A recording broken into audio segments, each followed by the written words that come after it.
This should take up the entire. Mr. White, put it as powerful.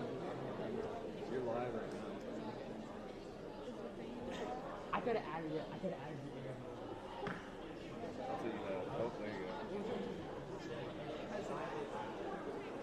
Do you have sound?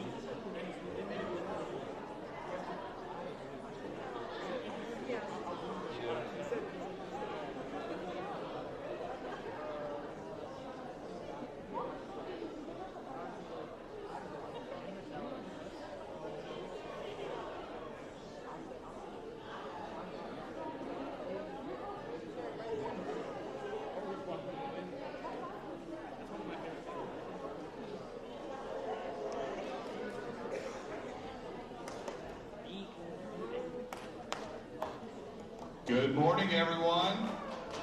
That's right. That's right. You always clap when Mr. Moran comes out on the stage. Thank you for all those that didn't clap in the front row.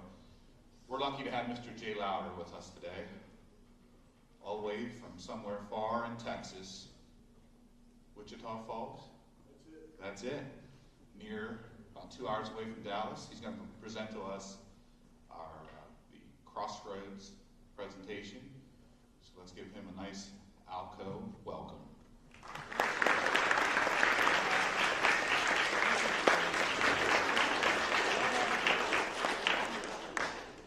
Man, you guys don't seem very grateful I got you out of class. How about a round of applause for getting you out of class today?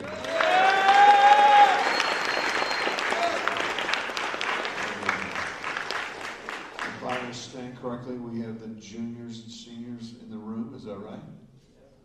All right. Well, shout out to the freshmen and sophomore that are watching by video feed. I got started several years ago. When I was a senior, I never would have dreamed that I would be going back to school. Because when I walked out the doors of my 5A high school, I didn't want to come back. I didn't want to go to any school. But I found myself being invited to this little small town, a lot like in some ways where I'm at today. A town known as Winters, Texas. Had an unusual mascot, kind of like you guys, the campers. That's the first I've ever heard. Their mascot was the Winters Blizzards. I spoke for about 30 minutes. When I got finished speaking, kind of like what we've seen the last few days since I got here from Texas, there were people that wanted to speak to me. Was in an auditorium, not near as nice as this one, sitting on the front row on the far right-hand side. This group of students waiting to speak to me. I noticed one girl in particular. She was sitting on the very last seat on the front row. I wondered what her story was.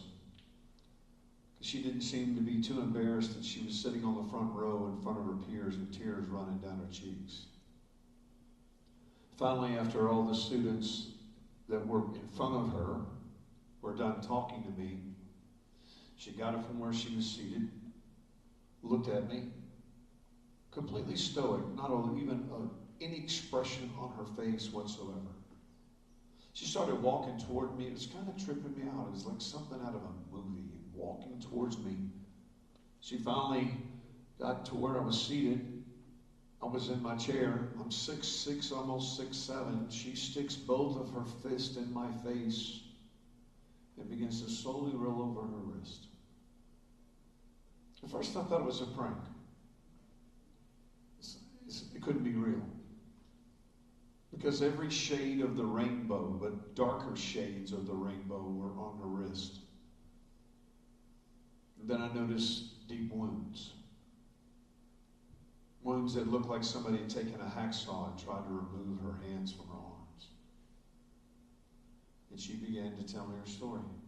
I had no idea that day that when I sat on the front row and heard her story that I was going to end up traveling all over the United States and, for that matter, the world, numerous foreign countries. I had no idea that the story that I was about to hear that day was a story that I was going to hear in some form or some fashion from junior high, high school, and college students all over the world. Jay had a tough home life. My mom was an addict. My parents always fought like cats and dogs. We didn't have a lot of money. In school, I was always kind of an outsider. I never really fit in, never really felt like anybody understood me.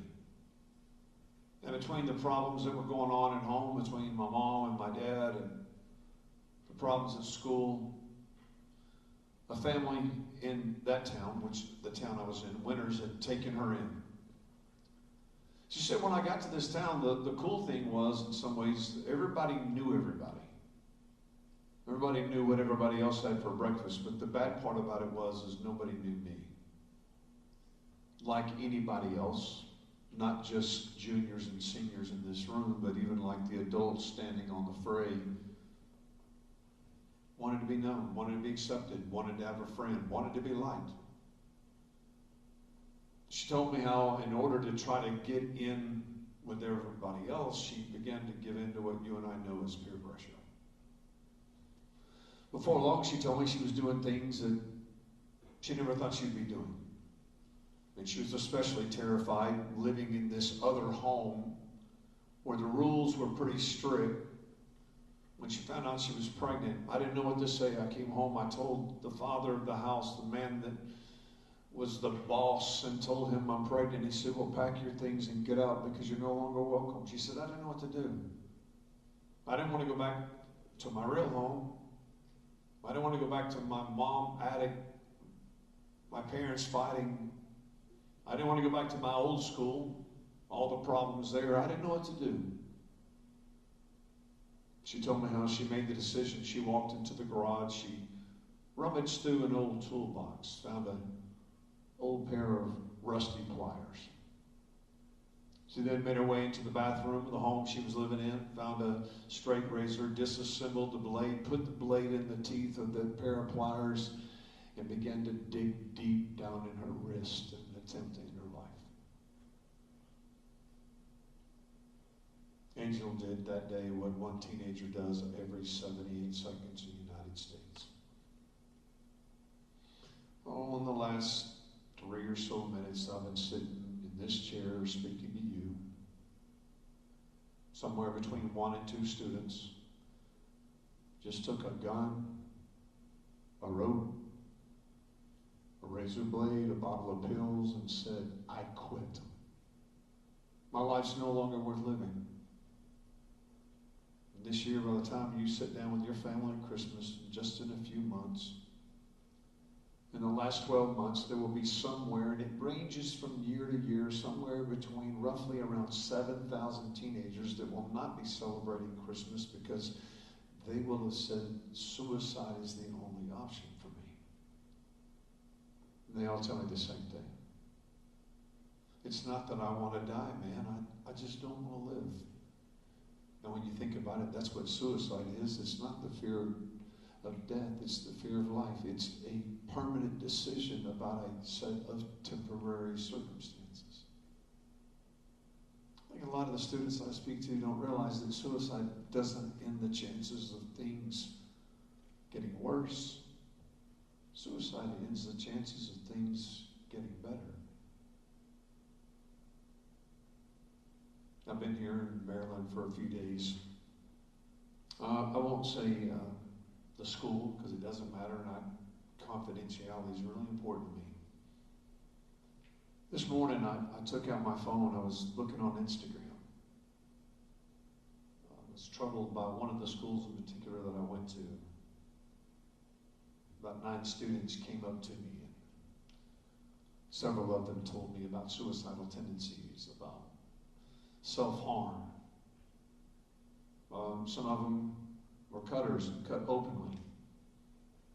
And while some of you might say, well, yeah, they're just trying to get attention. Hello, yeah, they are. They want someone to know I'm hurting. Think about another one of the girls I met while I got here at one of those schools and told me about she was cutting on the inner part of her thighs. She didn't want anybody to know.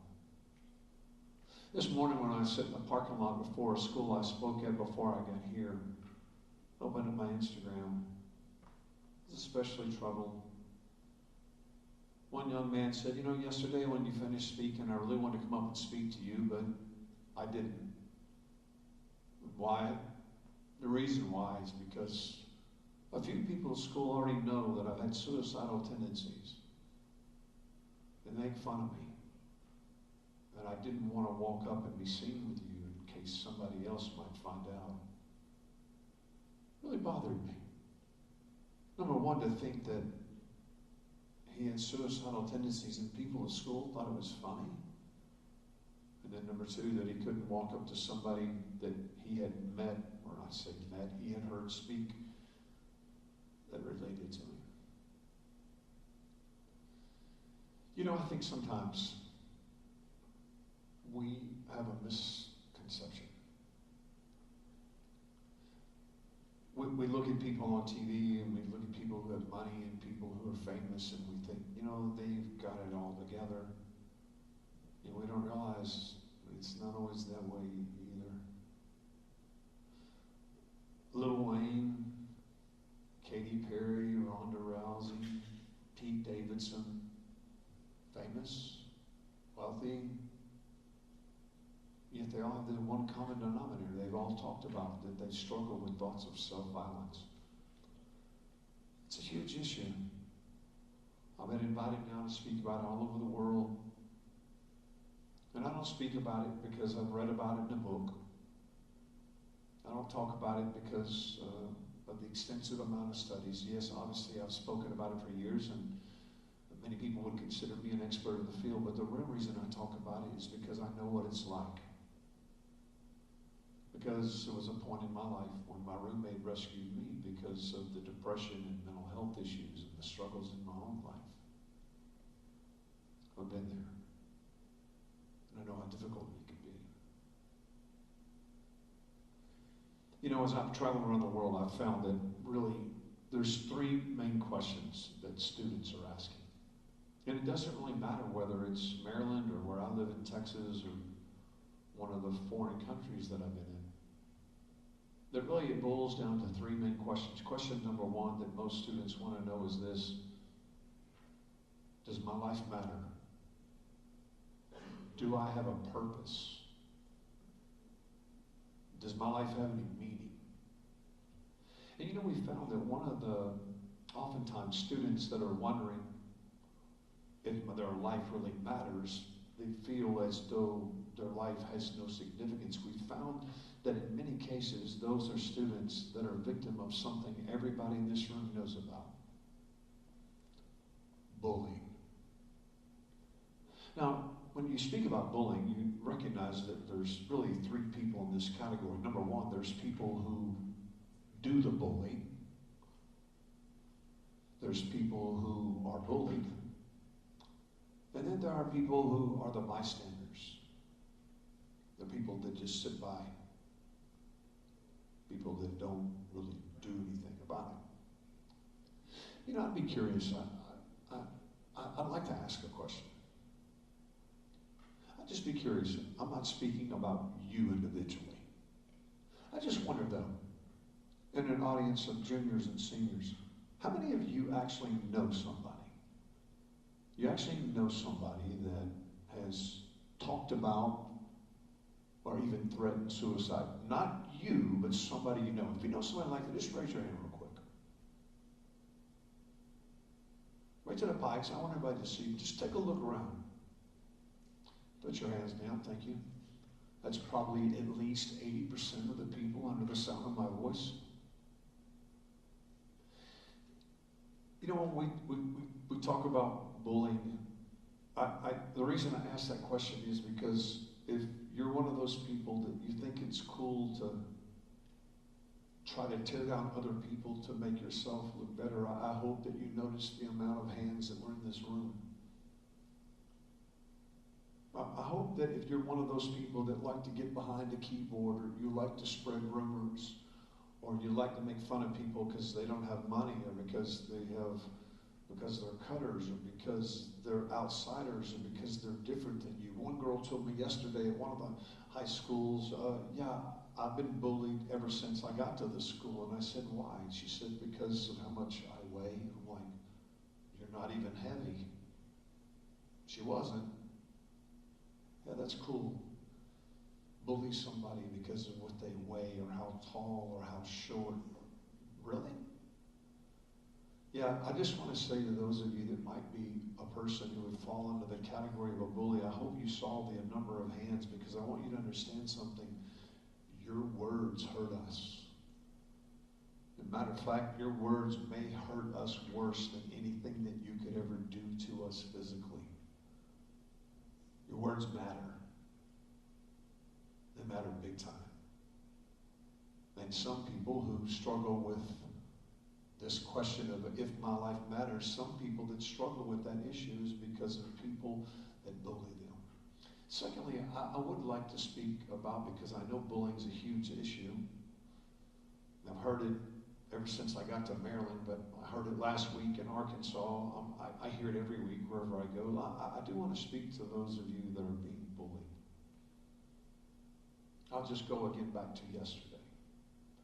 I'm bullied because of my weight. I'm bullied because I'm different.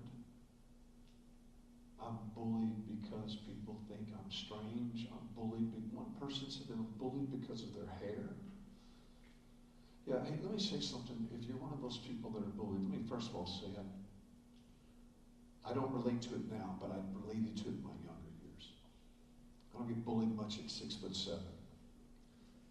But in my earlier years, so about 6th grade, 7th grade, I was the tallest guy in our school, which was a good thing, but the bad thing was I was extremely uncoordinated because my height was good, but my body had not caught up with it. So I really was horrible at all athletics. So it didn't take long where I was the last guy picked. And if you've ever been the last person picked for everything, every sport, you know that it doesn't take long that people like to make fun of you.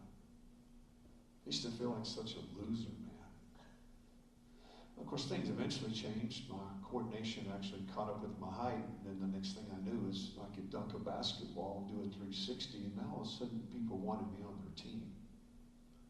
Let me just say, if you're one of those people that are bullied at school, I want you to understand, number one, there are people that understand your pain. I know it's real. I've lived it. Quite frankly, every time I talk about this issue, don't look around. There's people that are actually crying as I'm speaking right now. You know why? Probably because they've been on the brunt end of this. Yeah, if you're bullied, I want you to know, number one, your life matters. I want you to know, number two, that I understand your pain. Your pain is real. I want you to also understand, though, some of the criticism or the bullying that you get won't last forever. I want you to understand that while people may not understand you, or maybe you're different, or maybe you're not good athletically, but you're a good artist, or you're not a good artist, but you're good academically, or whatever the case may be, that your worth is not based on what somebody else thinks about you. The truth of it is, some of you that are bullied at school, you may be the next greatest leader of the United States. You may be the next person who invents the cure for my daughter's incurable disease. You may be the next great artist or musician. So don't allow yourself to be minimized by what other people say about you. Thirdly, I want to speak to those of you that are bystanders. You don't really do anything. You know, there's always those people that like to tear down other people. There's always those people that like to get online. People like to spread rumors. And I'm not talking about getting involved physically and beating somebody up. Hey, when's the last time maybe somebody in this school that doesn't look like you, or they don't dress like you, or maybe they don't fit in with your clique at school, that you just went out of your way to just be cool to them? You know, because of my basketball abilities, I mean, at school, a lot of people knew who I was. And if I could go back, you know what I'd do? I'd go back, especially at lunchtime. We had a bunch of kids, man. They were sitting at the end of the table. They were always by themselves. Nobody was ever sitting with them. Man, if I could go back, I would want to be the guy that goes to the end of the table and sits with that guy. When's the last time you went up to somebody that maybe is an outsider at school, or they're different than you, and just said, hey, man, or hey, girl, I want you to know I care about you. Hey, here's my phone number. Text me if you ever need anything. Oh, hey, I'd like to follow you on social media. It's amazing the difference that you can make in someone's life. Man, it costs nothing to be kind. Question number 1 was, does my life matter? Do I have a purpose? Question number 2 is this. Do I fit in?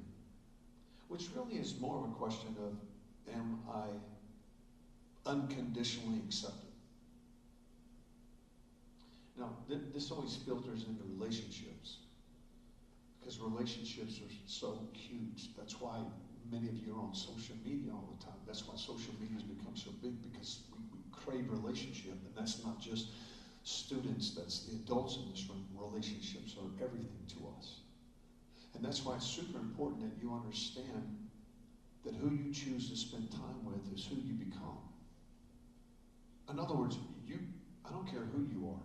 I could go have lunch with you today or dinner tonight. We could sit down and I could find out who you hang around with. Girls, I could find out the kind of guy you date. And I could probably very, very accurately predict where you're going to be 5 and 10 years from now. You show me your friends, I'll show you your future. It's not just a slogan. I've seen this firsthand. I have spoken at Narcotics Anonymous. I have spoken at Alcoholics Anonymous. I have spoken in homeless shelters. I have been invited to the White House to meet the staff of the President of the United States. I have walked sidelines of NFL football Monday night games. I've stood in the hallway with Brett Favre before he ran out of the field. I've been behind the scenes with the North Carolina Panthers and the Tampa Bay Buccaneers. I've been around the richest of the rich, the poorest of the poor, and every single one of them, whether they're on death row or the NFL, will all tell you this. I am where I am because of who I hung around with. Because of the people I surrounded myself with. And so it becomes so important having connectivity with other people that believe in you. And not just having connectivity with other people who believe in you, but being someone who believes in other people. Realizing that, you know what? See, what many of us don't understand is if you could have been with me since I left Texas and came here to Maryland, and if you could have listened to the stories that I've listened to, if you could get on my Instagram page and read just what I've read this morning, and you could see a picture of many of the students who've told me about addiction, they've told me about problems at home, they've told me about suicidal tendencies, I can guarantee you, and many of them have said this, nobody knows. You see, what you don't realize is there's people that you sit next to in class and you play sports with, and they're in the band, or they're in the choir, or they're in drama class, or whatever, and you have no idea what they're going through. No idea. That's why the girl yesterday said, nobody knows. That's why the guy that said, I wanted to talk to you yesterday, but I couldn't because nobody can know. Relationships are so huge, and that's why it's important who you surround yourself with, because you need to be around other people who are willing to invest in you, and not just being a leech of who's investing in you, but who you can invest in. Question number 2 was, do I fit in? Question number 1 was, does my life matter? Let's get to question number 3. Over 2 million students now have been in front of. This is the third question. Students are saying this. Do my choices really matter? I mean, really, does it really make a difference what I do? I mean, quite frankly, many students who say, well, my life doesn't really have a purpose anyway, so then who cares what I do? It doesn't matter. Well, I like to say it this way. People make choices, and choices make people. Simple analogy. Played basketball. I understood that long before we got into the very first game, the choices that I made in the off-season determined what happened at the basketball game. Choices that you make today shape who you are becoming next year, 5 years from now, and 10 years from now. And I see this over and over and over. The power of choice. can be somebody great. That the journey of 1,000 miles begins with one step. And one choice can put your whole life on a trajectory of the right way, the wrong way. Let me give you an example, a personal one. My mom called me not long ago and said, "Hey, Jay, I want you to know Tyler's in town." I'm like, "Tyler?" I won't say his last name. "Tyler from San Antonio?" Because I used to live in San Antonio. My mom said, "Yeah." Now, let me give you a little background on Tyler. Tyler was the kid that everybody in school wanted to be with, hang around. Because, number one, they had a swimming pool. Yeah, it's hot in San Antonio. Number two, they had a big 2-story house. His father was a very wealthy businessman. His mom was a stay-home mom. Anytime you went over there was like freshly baked cookies right there on the counter. It was the place to be. And so, and he was kind of one of those guys that anybody in school would have been like, "I wish I had his life, his mom, his dad." Had all the clothes, I mean, it's everything. So when my mom says Tyler's in town, I'm thinking, oh, I guess Tyler's left San Antonio and he's moved to Wichita Falls where I live. And I said, "Oh, that's great, Mom. I can't wait to talk to him." My mom was like, "Well, hold on a minute." I'm like, "Well, what's up?" She said, "Well, I don't think, Jay, you're getting ahead of things." I'm like, what are you talking about, Mom?" She's like, "Well, Tyler, yeah, he's been transferred to the James B. Allred unit." I'm like, "What?" Because that means nothing to you, but the James B. Allred unit is the maximum security prison in the city in which I live. I live in a city of about 110,000, 20,000 people. I'm like, "What?" No. Tyler, I won't say his last name. Tyler from San Antonio. What wealthy 2-story home, rich daddy. Yeah. So I made some phone calls. I've had an opportunity to speak to death row inmates, MS-13, Mexican mafia, the whole 9 yards. So I made some phone calls. He said, "Yeah, come on." I pulled up in my Chevy Silverado, I'll never forget. I got on my pickup, I walked through the razor wire fence, and I'm like, I hadn't seen my buddy Tyler in years. I mean, this is the guy that was going to be Mr. Success. Nobody made fun of him or bullied him in school, trust me. So I'm walking down the hallway, I'll never forget. I'm walking in the hallway and, my mind's just, I have no idea what he's doing here. I have no idea how he's landed here. And I'm walking down the hallway and I'm kind of in another world. And so I'm walking down the hallway and I notice out of my peripheral vision, there's this guy. He's big. He's tall, not as tall as me, but he's tall. He has on an orange jumpsuit that goes from here down to his ankles, and I can see tattoos all over his hands. I can see tattoos on the side of his face and on his neck. Of course, I don't know this guy. I just remember, again, I'm thinking about Tyler, but I remember this thought went through my mind. Man, I'd hate to have to fight that guy. Anyway, but that's the only thought I have. So I get down to the end of the hallway. When I get down to the end of the hallway, they open up this door. And that door would probably go, the room would probably be from about my right foot to about my left foot. And it would be from the front of the stage probably to probably about right here. So you can imagine it's a very small room. And so I walk in this room, and there's a red stool that's bolted to the floor. And I walk in, sit in that room. In front of me is a 3-inch thick glass. It has those black wires that run through it each way. And so I'm sitting there waiting to see my old buddy Tyler, the guy that had the kickstart that most people would love to get. Well, I'm sitting there and I'm waiting for somebody to show up on the other side of this glass, and I know it's the same guy. The guy that I'd seen earlier that I said, man, I'd hate to have to fight that guy. I see him walking in, I'm like, they brought the wrong inmate. And so this big guy walks in, he sits down, and as soon as he sits down, again, I'm on the other side of the glass, he sits down, and as soon as he raises his head, I'm like, no way. Once I had a chance to look him eyeball to eyeball, That big guy with all the tattoos all over his, looked like something out of a Hollywood gangster movie. That's Tyler. And so here I'm sitting, and literally, I mean, there's a glass between us. I'm this far from the glass, and so is he. I don't even know what to say to him. The first thing I said, if I could do it over, I wouldn't have said it this way, but I was so taken off guard. I said, man, what went wrong? Dude, you came from the best family. Your mom was so cool, man. She was always making all that homemade stuff for us. Your dad was a successful businessman. I mean, man, you had it all.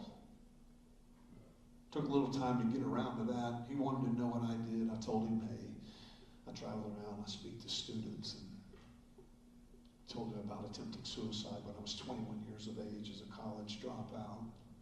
Told him about living on government assistance, not because I couldn't work, but because I wouldn't work because I was an addict, all those things. He said, Jake, man, whatever you do. He said, when you're traveling across the country, when you're going overseas, when you're in the United States, do me a favor. Tell them about me. Because nobody would have ever believed that I would be here, including me. I said, man, I tell students about choices they make, that one choice can change the trajectory of their life. He said, yeah, Jay, I remember, man, I was in about 7th grade. I thought it was no big deal, man. Everybody was getting high. A friend of mine came up to me and put a joint to my lips and said, man, let's get stoned. And he said, I had no idea that one decision I made was going to turn into more and more drugs, and eventually I was going to be selling drugs, and eventually that wasn't going to be enough. And then finally I got arrested for armed robbery, and I don't know if I'll ever walk out of this prison again. You know, it's weird. Again, I've been on death row. I've sat across from a guy who stabbed a 14-year-old girl the same age as my daughter when I was there several dozen times. You know, it's ironic. Every addict I've ever met, every person in prison I've ever met, every person whose life has fallen apart, I've never met anybody that said, you know, I knew this was going to happen to me. Choices.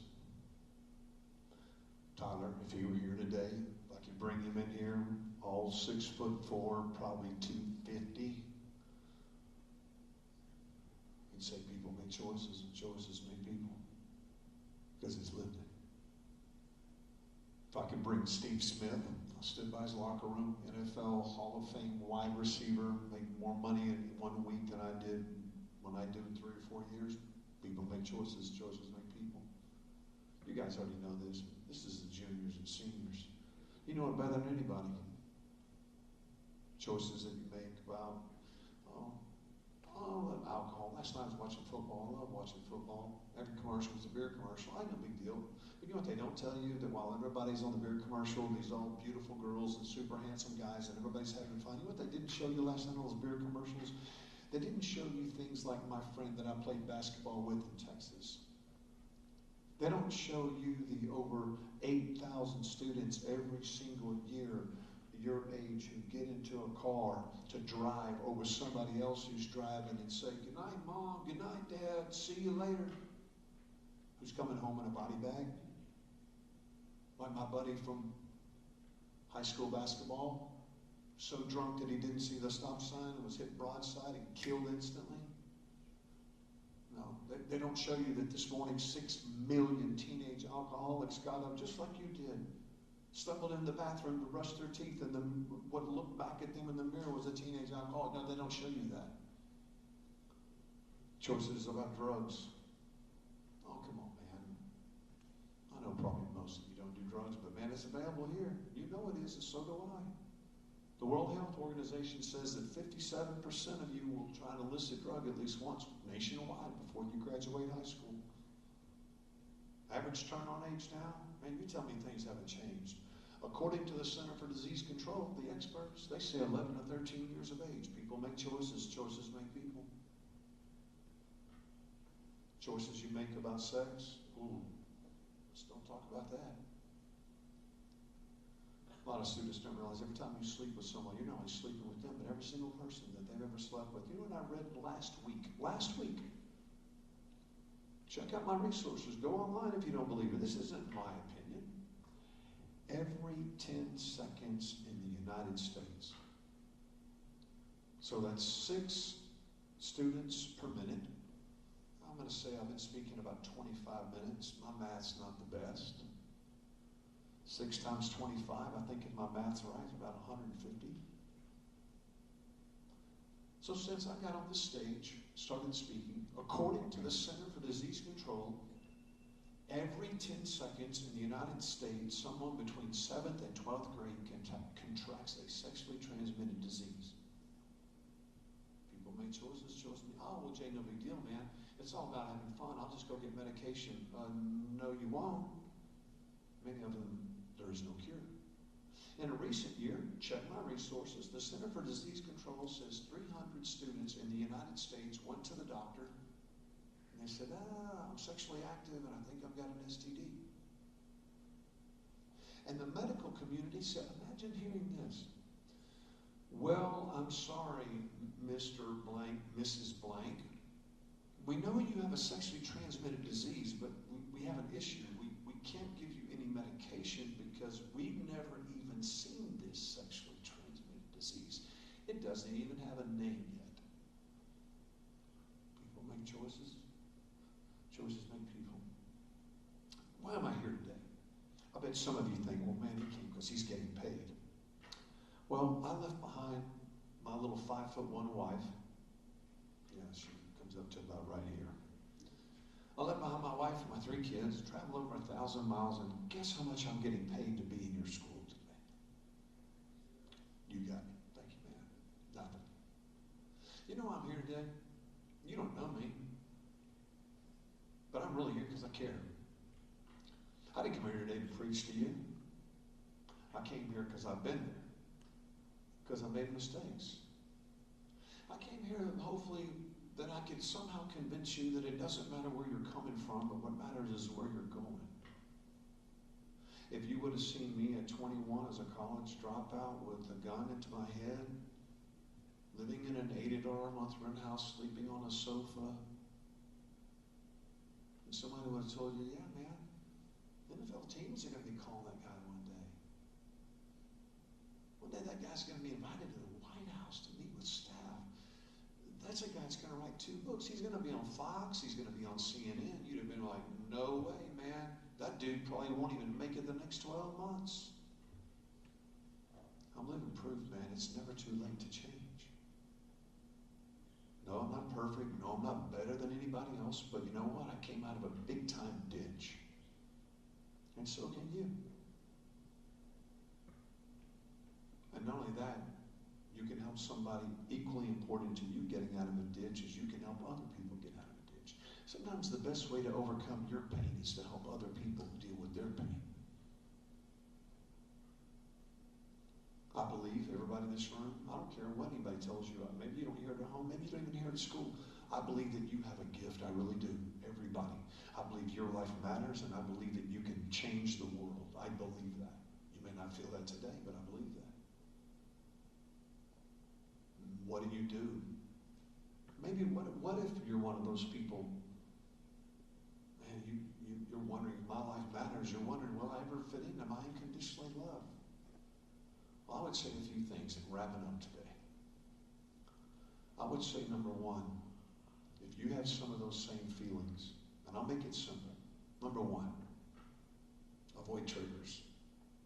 What is a trigger? You know what a trigger is. A trigger is something that makes you feel worse about you or your current situation. It could be a trigger, could be music. A trigger could be a movie. A trigger could be people that you hang around with. A trigger could be social media that you don't measure up to because everybody's photoshopped their stuff to make you think something is what it's not. Number one, avoid triggers. Number two is find somebody that you can talk to. Somebody that you can tell what's really going on in your life. Well, Jay, I only have that because I really don't have a lot of friends at school, and I'm misunderstood. I can't even talk to my own mom. Well, it may be your best friend's mom. It may be a counselor, maybe a pastor. Find somebody that you can talk to, that you can be open and honest with. Somebody that's a confidant. Somebody that By the way, somebody that will listen to you. Teenagers say, well, man, I want to be that for somebody else, but I don't know what advice to give. You know what most people that are hurting want?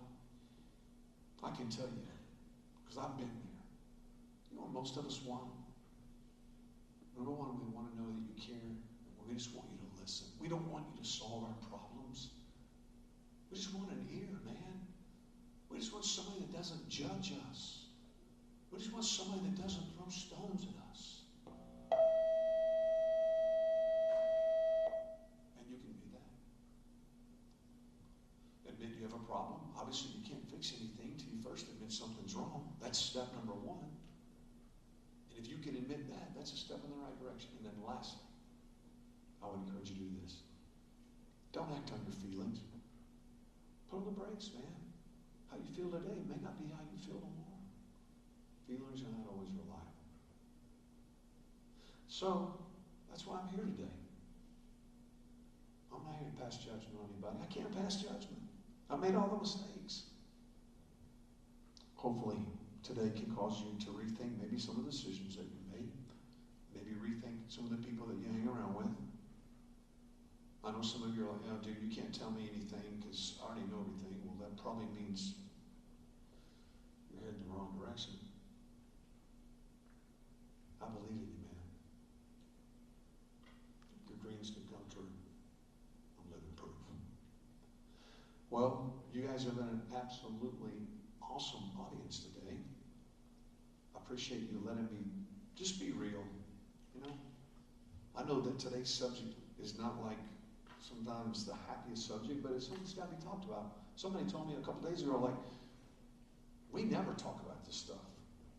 They read a form during Suicide Awareness Month in September, but no, the teachers don't want to talk about it. I know it's heavy, but sometimes we need to talk about it. And I've seen some of you even in this room. I've seen your tears. I know it strikes a chord with you. I get that. But it's part of the process of getting the healing that we need. When you leave today, we have some flyers.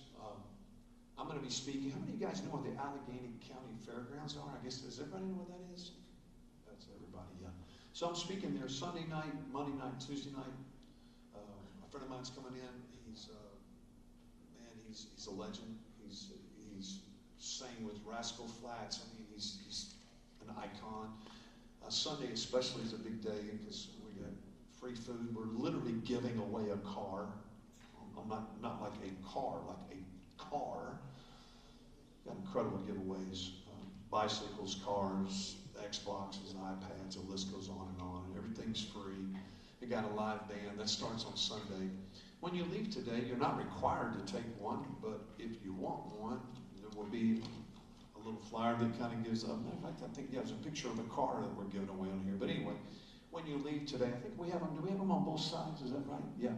So it's all the information. You guys have been an awesome audience, man. It's been an honor to be here today. God bless you. Thank you very much.